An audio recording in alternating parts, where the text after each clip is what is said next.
So next, let's look at some examples of documentation and see if we can validate codes based on meet criteria and our additional diagnosis definitions.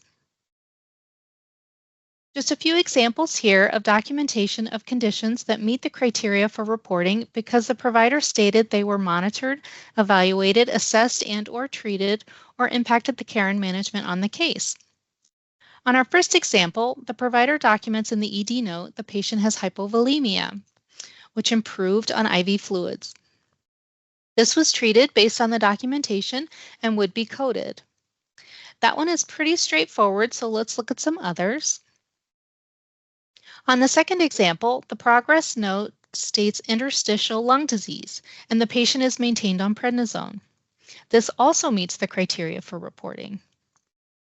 In the third example, atrial fibrillation is documented in the H&P, and the provider states they will continue their medications.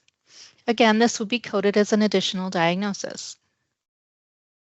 On our last example, the discharge summary lists a diagnosis of alcohol abuse, and the patient was referred for management.